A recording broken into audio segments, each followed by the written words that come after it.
And this section also shows that race and the subcategories within each ethnic and racial groups are also socially created.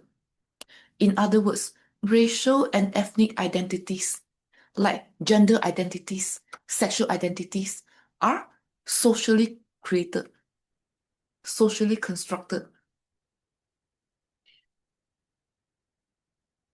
And people, when they created these racial groups, they did not base on genetic makeups or biological facts.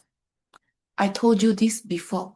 When the European immigrants, when they sail to other continents in their big boats and big ships to look for raw materials, to look for markets for their products from their factories, they saw people who were different from them and they just named them Negroids and Mongoloids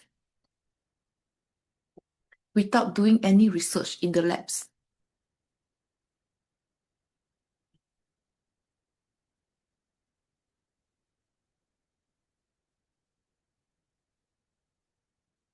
And when people were able to conduct research, they found that the Black population has the most genetic diversity.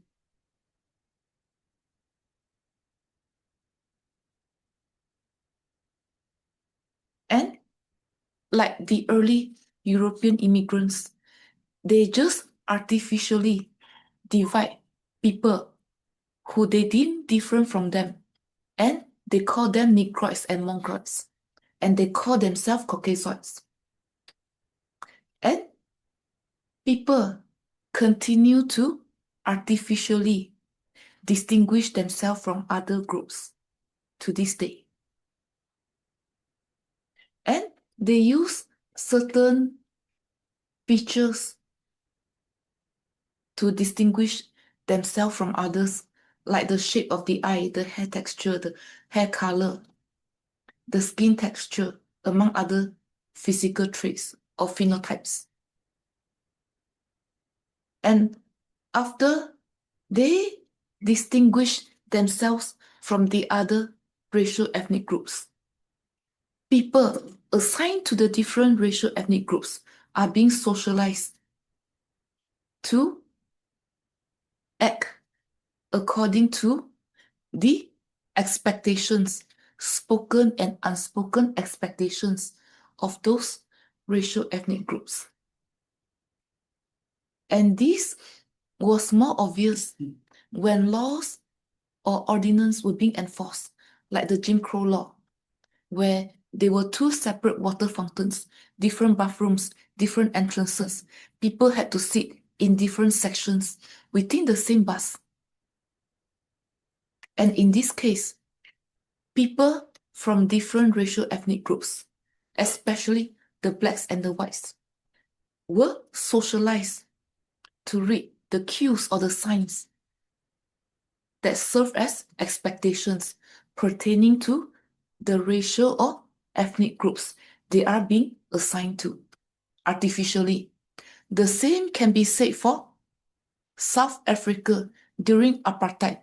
It was also very segregated. Blacks and whites attended different schools.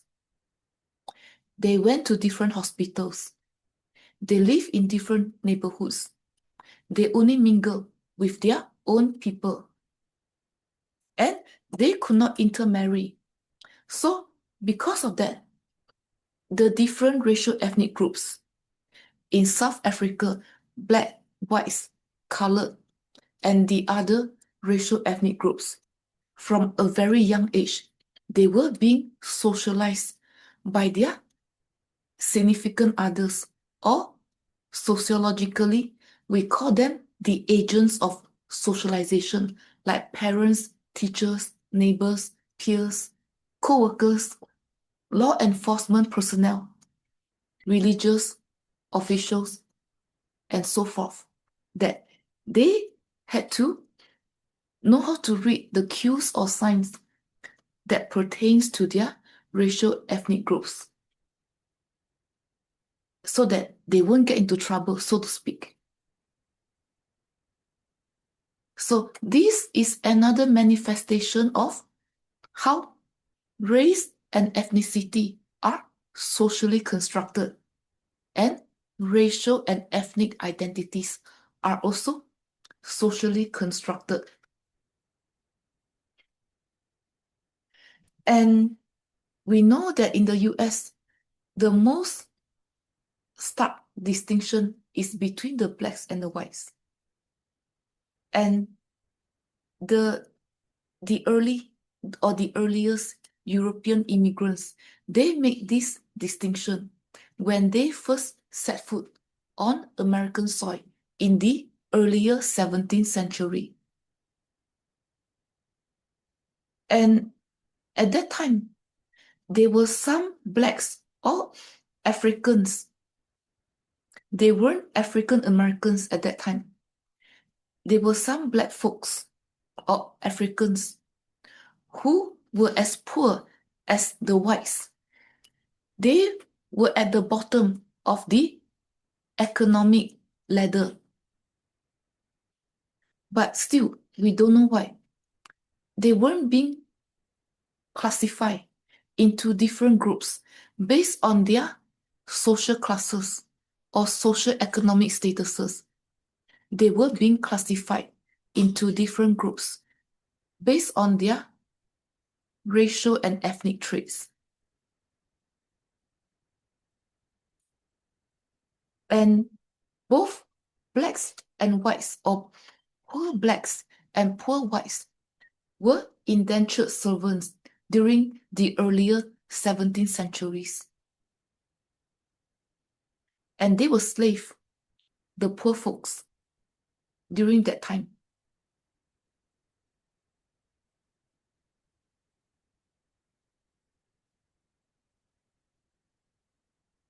And sometimes these poor folks, they try to garner force to revolt against their rich master. And because of that, by reading this paragraph, there were some scholars who think that maybe people politicize this matter to create tensions between the racial ethnic groups, especially between the blacks and the whites. Because in the earlier 17th century, the poor blacks and the poor whites had a lot in common. They were slaves or they were servitudes, indentured servants. And they consider that certain people during that time, either the general public or the government or policy makers, deliberately pitted the blacks against the whites. Because the blacks and whites who were dirt poor during that time had a lot in common between each other. So these are the different official racial categories, official census category, so to speak, in different countries around the world. And this further reveals that racial ethnic groups are socially constructed.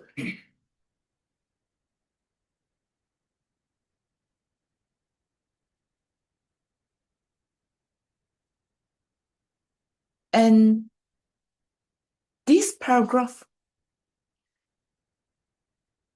the first paragraph in here, it says that at the beginning of the 18th century, the policymakers, they instituted laws to divide people by their racial groups or by their skin color or by their distinctive physical features that can be tied to their racial groups. So this is another manifestation of the social construction of race and ethnicity.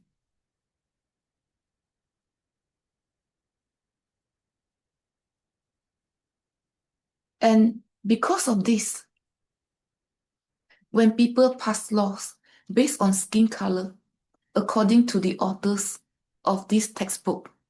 And to be honest, I don't know enough of this. Because of the laws based on skin color, it gave freedom to the whites indentured servants. They were more protected and their rights were more enhanced. But it made it harder for blacks and Africans to be free as slaves,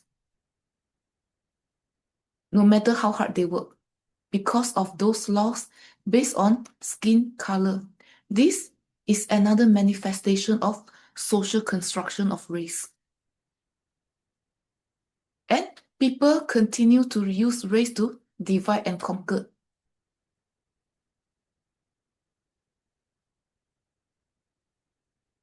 And according to Dr. Dubois, W.E.B. Du Bois, he was the first African American to get a PhD in sociology, if I remember correctly, at Harvard. And his dissertation focused on how sociology should also include a racial dimension. Because we know from the history of this discipline, it started in Europe. And because of that, they try to look at society from the lens of white male. They did not even consider the female's perspective. And maybe through Dr. Dubois' research, he invented the concept called the psychological wage. It's a non-economic good that is tied to one particular racial groups. And this psychological wage, in non-economic sense, can determine whether one racial group is more superior or more inferior than the other racial ethnic groups. This is what we mean by psychological wage.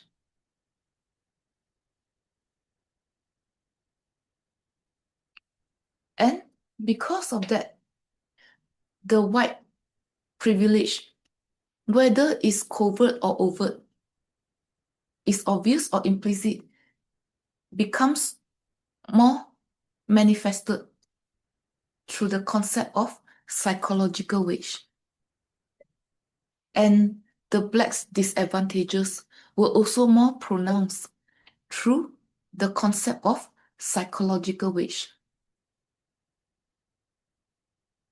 And racial identities continued even after slavery was abolished in the 19th century in many states in the US. And people continue to use racial category to further their advantages, like the white supremacy.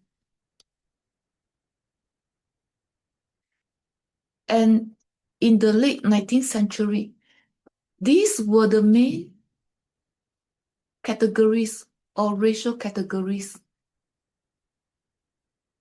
in the census in the late 19th century. People were classified as mulatto, quadroon, or octoroon.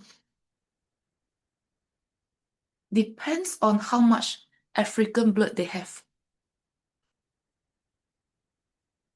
So this is another manifestation of the social construction of race.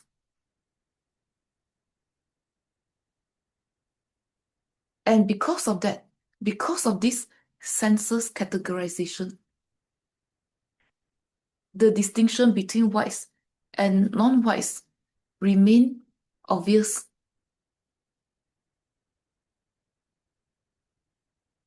And things changed in the 1930s.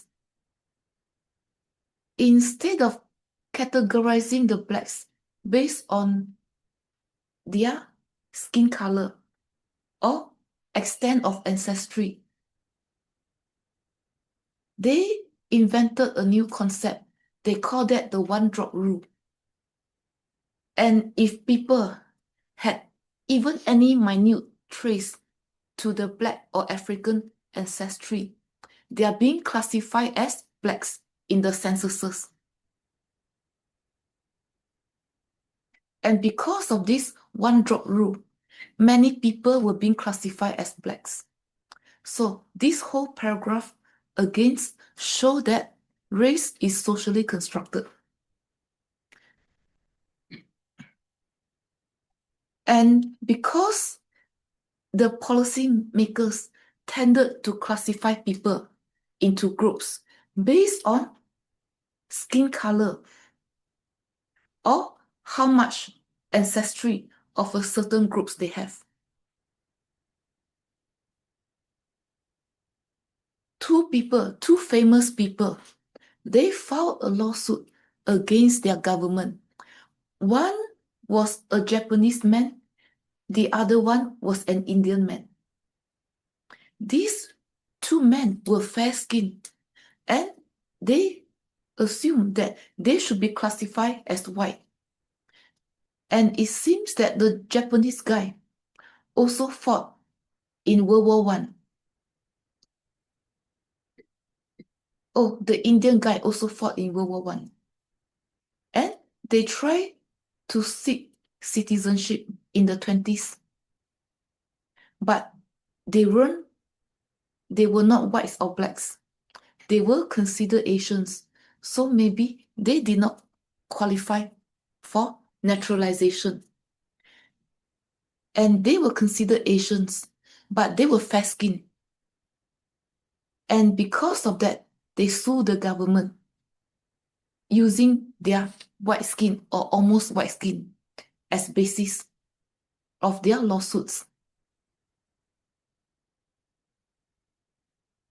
Mr. Ozawa was fair-skinned and he thought that he should be considered white.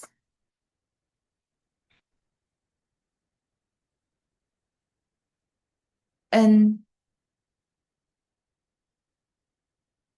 because of that, the court, they brought their juries and they decided that white wasn't a color.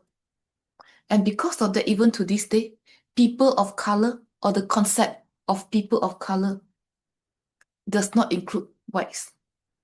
And the court decided that the word whites means Caucasian.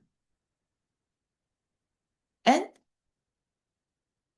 Caucasians pertains to the Caucasus Mountains, people from South Russia, people from Eastern Europe or West Asia. And Japan was considered East Asia. So this Mr. Ozawa could not qualify as white because even if he was white, his skin was white, but he wasn't Caucasian. He was nowhere near the West. So he lost the lawsuit. And Mr. Tyne, this Indian guy, he was from northern India. And because of that, he was very fair-skinned.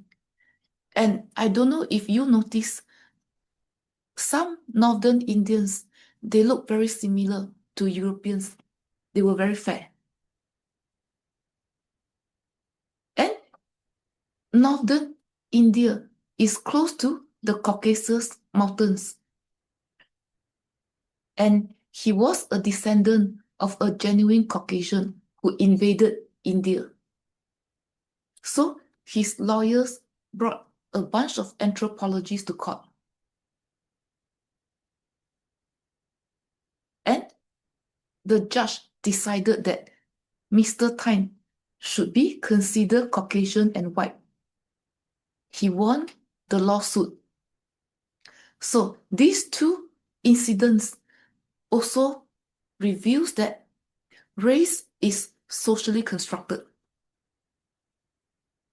It depends on how people form their opinions in the court and elsewhere.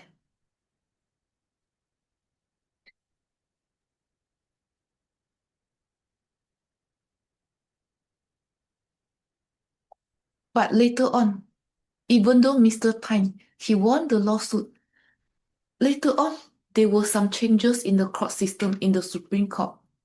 They begin to insist that whites did not mean Caucasian. They were different things. They were separate. They had separate meanings.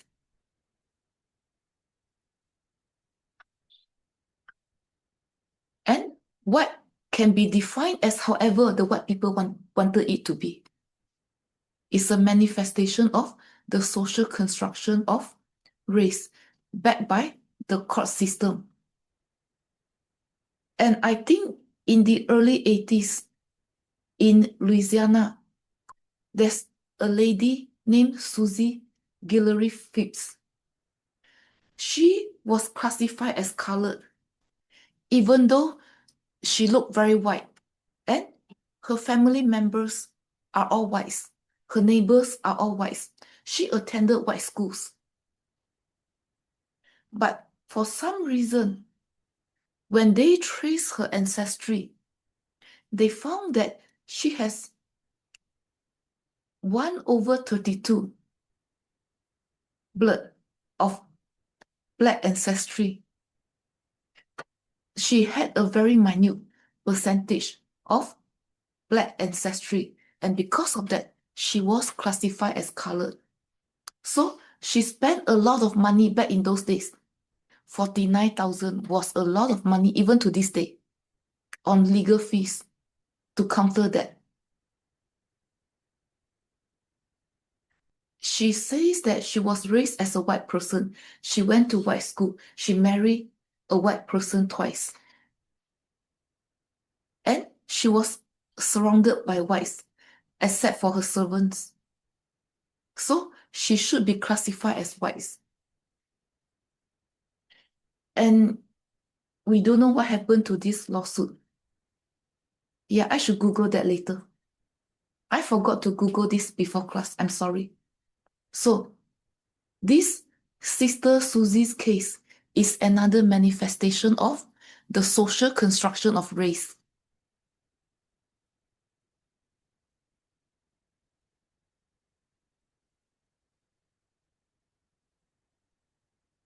So, people can include and exclude the other bunch of people into different racial ethnic groups based on arbitrary criteria, based on their own made-up logics and rationale, to their own advantages or to the disadvantages of the other groups. And in the early 30s, another rule was enacted. They call that the blood quantum rule. This rule, which is made into a law, indicates that whether somebody should be classified as Native Americans or American Indians is determined by the percentages or the fraction of Indian blood they have within their system. So this is another manifestation of the social construction of race. And because of that, some people who are whites can qualify as American Indians or Native Americans, and they can enjoy benefits that are catered to American Indians or Native Americans, and vice versa. And some people from the Native American groups or the American Indian groups, because of this blood quantum rule, they were being pushed out from their groups and they are being classified as the other racial ethnic groups.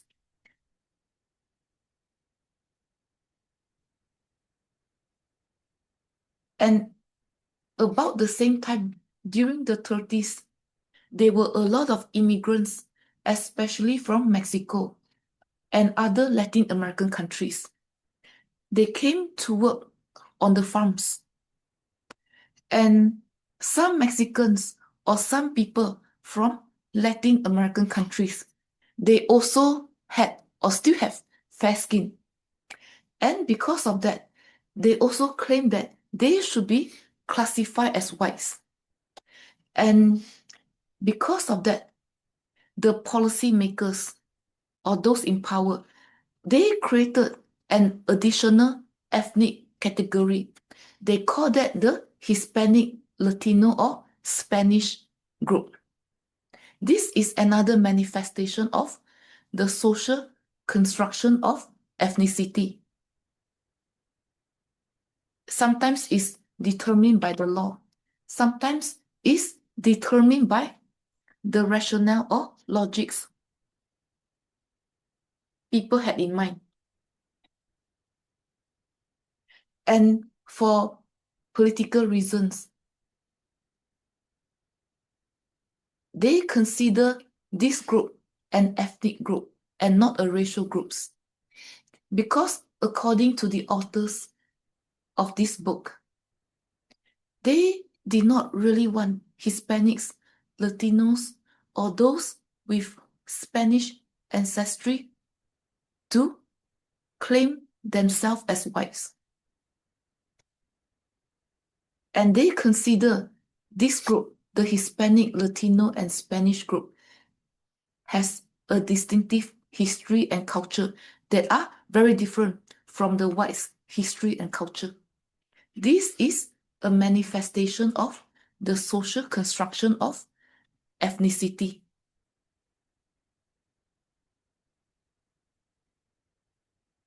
Okay, so when we read this subsection, we know that like sexual orientation and gender groups, racial and ethnic groups are also socially constructed